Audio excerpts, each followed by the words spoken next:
నమస్తే. ఇవాళ తెలంగాణ రాష్ట్ర ముఖ్యమంత్రి రేవంత్ రెడ్డి గారు ఉస్మాన్ యూనివర్సిటీకి వెళ్ళి హాస్టల్ బిల్డింగ్ ఓపెనింగ్ అలాగే చాలా పలు అభివృద్ధి పనులకు సంబంధించి శంకుస్థాపన చేశారు. ఈ నేపథ్యంలో ఉస్మాన్ యూనివర్సిటీ అంతా కూడా కంచె వేసిర్రు అని చెప్పి ప్రధానంగా ఆరోపణలు వినిపిస్తాను. ఇటు ఆరోపణలు కాదు నిజంగా కూడా కంచె వేసిర్రు అని చెప్పి విద్యార్థులు చెప్తాను. ఒకవైపు ప్రజాపాలన అని చెప్పేసి ప్రజాభవన్ ముందు కంచెలు తీసేసి ఆ కంచెలు తీసుకొచ్చి ఉస్మాన్ యూనివర్సిటీలో వేసిర్రు. ఈ విధంగా కంచెలు వేయడం ఎందుకు, అదేదో ఉద్యోగాలు ఇచ్చి డైరెక్ట్ రావచ్చు కదా అని చెప్పి విద్యార్థి సంఘాలు చాలా మంది మండిపడుతున్న పరిస్థితి. అండ్ ఇంకోవైపు రేవంత్ రెడ్డి మాట్లాడుతూ డిసెంబర్లో మళ్ళీ వస్తా, అప్పుడు ఒక్క పోలీసులు కూడా ధర్నాలు చేసుకునివ్వండి, అప్పుడు మాట్లాడుకుంటాం మేము అని చెప్పి ఈ స్టేట్మెంట్ ఇవ్వడం జరిగింది. మాట్లాడడం దీనిపైన ఈరోజు ఉస్మాన్ యూనివర్సిటీలో జరిగిన దీనిపైన కావచ్చు విద్యార్థి నాయకులందరూ కూడా బీఆర్ఎస్కి సంబంధించి ఇతర విద్యార్థి సంఘాల నాయకులందరూ కూడా వాళ్ళు మాట్లాడుతున్నారంటే ఏ విధంగా వస్తారు అని చెప్పి, ఏ హోదాతో వస్తారని చెప్పి ఈ విధంగా మాట్లాడిన పరిస్థితి. మాట్లాడిన వీటన్నిపైన మనతో పాటు క్లారిటీ తీసుకునే ప్రయత్నం చేద్దాం. మనతో పాటు మాట్లాడడానికి ఉస్మాన్ యూనివర్సిటీ పూర్వ విద్యార్థి అలాగే కాంగ్రెస్ పార్టీ సీనియర్ నాయకులు మానవతరాయ్ గారు ఉన్నారు. నమస్తే అన్న. నమస్తే. చెప్పండి, ఎట్లా కూడా ఈరోజు రేవంత్ రెడ్డి గారు ముఖ్యమంత్రి హోదాలో అంటే 20 సంవత్సరాల తర్వాత ఒక యూనివర్సిటీకి డైరెక్ట్గా రేవంత్ రెడ్డి అంటే సీఎం హోదాలో రావడం ఎట్లా వస్తారు? ముఖ్యమంత్రి రేవంత్ రెడ్డి గారి ఓయూ పర్యటన విజయవంతమైంది. విజయవంతం కావటానికి సహకరించిన అక్కడున్న సుమారు 10,000 మంది విద్యార్థులు ఉంటారు. ఆ విద్యార్థులకు, సహాయ ఆచార్యులకు, యూనివర్సిటీ యాజమాన్యానికి, నిరుద్యోగులకు మేము ధన్యవాదాలు తెలుపుతున్నాం కాంగ్రెస్ పార్టీ తరఫున. ఏ ముఖ్యమంత్రి అధికారంలో ఉన్న వాళ్ళు ఓయూలో అడుగు పెట్టాలంటే భయపడతారు.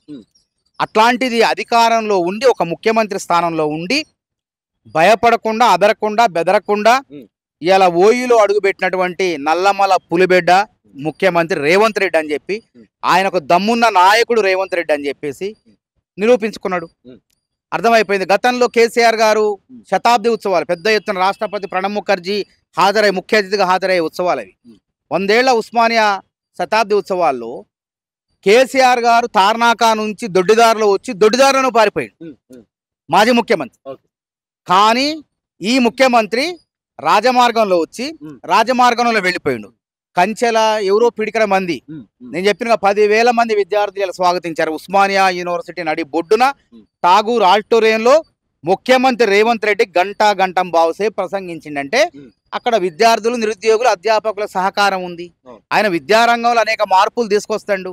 అవన్నీ కూడా చూసి నచ్చారు విద్యార్థులు. నోటిఫికేషన్లు భర్తీ చేయడంలో కానీ, 60,000 ఉద్యోగాల నియామకాలు అవకతవకలు లేకుండా వేగంగా పారదర్శకంగా భర్తీ చేయటం కానీ ఓయూ విద్యార్థులు మెచ్చారు. రేవంత్ రెడ్డిని రానిచ్చారు. అసలు అధికారంలో లేనప్పుడే తొలి మీటింగ్ నేనే పెట్టిన ఓయూలో. ఆయన టీడీపీ వర్కింగ్ ప్రెసిడెంట్గా ఉన్నాడు. అప్పుడు కూడా బీఆర్ఎస్ వాళ్ళు అధికారంలో ఉండి ఆయన టీడీపీ సమైక్యవాది ఎట్లా వస్తాడని చెప్పి అంటే పిల్లగాళ్ళు ఉరికిచ్చారు అట్లాంటి వాళ్ళని. నిరుద్యోగులు, మాతో ఉన్న నిరుద్యోగులు ఆయన రావాలి, రేవంత్ రెడ్డి మొగడు కేసీఆర్కి, రేవంత్ రెడ్డి వస్తేనే మాకు సంతోషం, రేవంత్ రెడ్డి రావాలని చెప్పారు. రేవంత్ రెడ్డి వచ్చిండు ఆ రోజు. ఆ తర్వాత రెండోసారి జనజాతర పేరుతో కట్టుదిట్టమైన కంచెలేసి పోలీసు బలగాలు పెట్టి రేవంత్ రెడ్డి రావడానికి వీల్లేవని చెప్పి రాకుండా అడ్డుకునే ప్రయత్నం చేసిండు ఆ రోజు మాజీ ముఖ్యమంత్రి కేసీఆర్ గారు.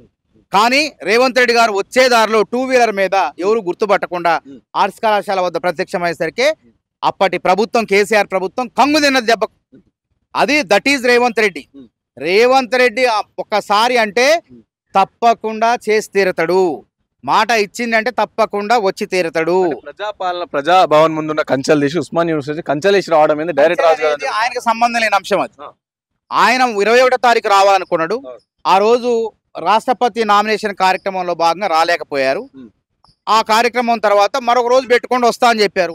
అన్న మాట ప్రకారమే 3-4 రోజుల ముందు కంచెలైన దాటుకొని పోవాలి కదా. ఇప్పుడు మేము ఆ గత కేసీఆర్ని ఏ విధంగా అడ్డుకున్నారు విద్యార్థులు? కేసీఆర్ బయట నుంచి మీటింగ్కి వచ్చి శతాబ్ది ఉత్సవాలకు ఎందుకు మాట్లాడలేదు? లోపల కూడా విద్యార్థుల ఆగ్రహం చూసిండు ఆయన.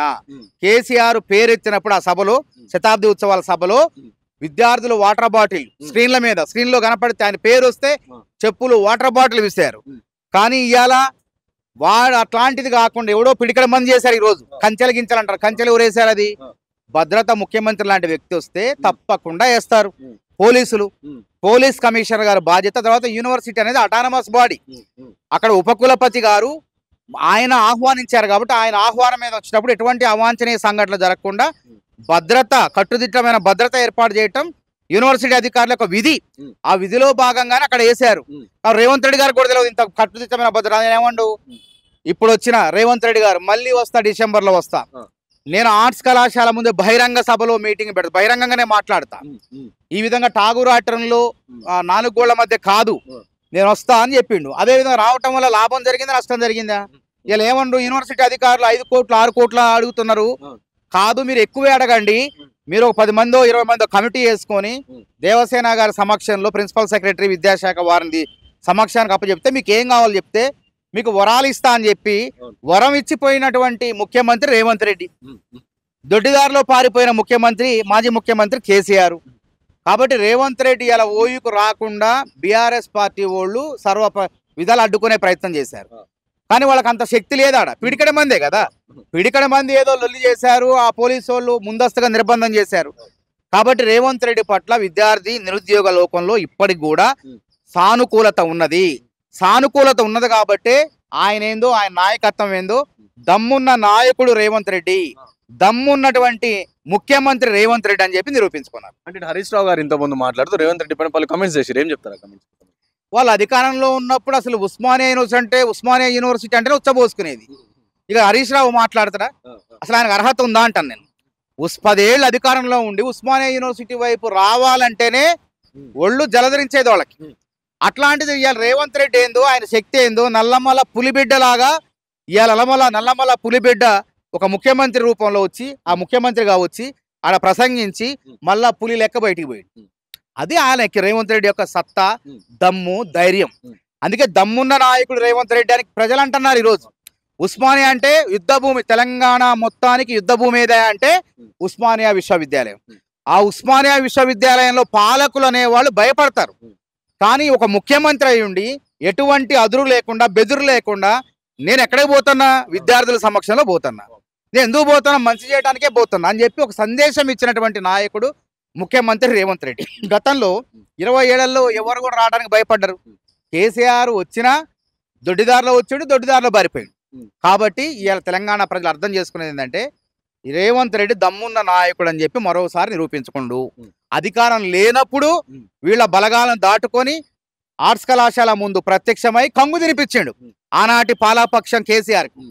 ఇవాళ మళ్ళా ముఖ్యమంత్రి అయి మళ్ళీ వాళ్ళ ప్రతిపక్షంలో కూర్చోబెట్టి ఇలా ముఖ్యమంత్రి అయి మళ్ళీ వాళ్ళ కంగు తినిపించిండు రేవంత్ రెడ్డి. కాబట్టి రేవంత్ రెడ్డి వల్ల తెలంగాణకు లాభం ఉంది, ఉస్మానియా యూనివర్సిటీగా తెలంగాణ యూనివర్సిటీకి లాభం ఉంది. కాబట్టి ఇలా ప్రొఫెసర్లు, మేధావులు ఆడ కూర్చొని ఆయన మాట్లాడుతుంటే ఆయన ఉత్తేజాన్ని నింపారు, అందరిలో ఉత్సాహపరిచారు. అందరూ కూడా కరతాళధ్వనులతో స్వాగతం పలికారు, మాట మాటకు చప్పట్లు కొట్టారు.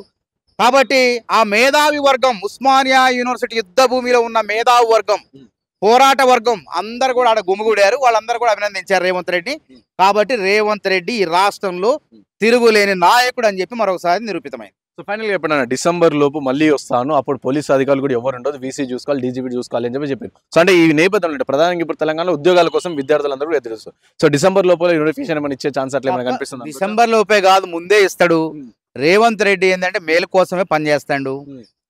ఇప్పుడు కూడా ఏంది జాప్యం, మనకి ఎంతమంది ఉద్యోగులు ఉన్నారు స్ట్రెంత్ తెలవట్లేదు.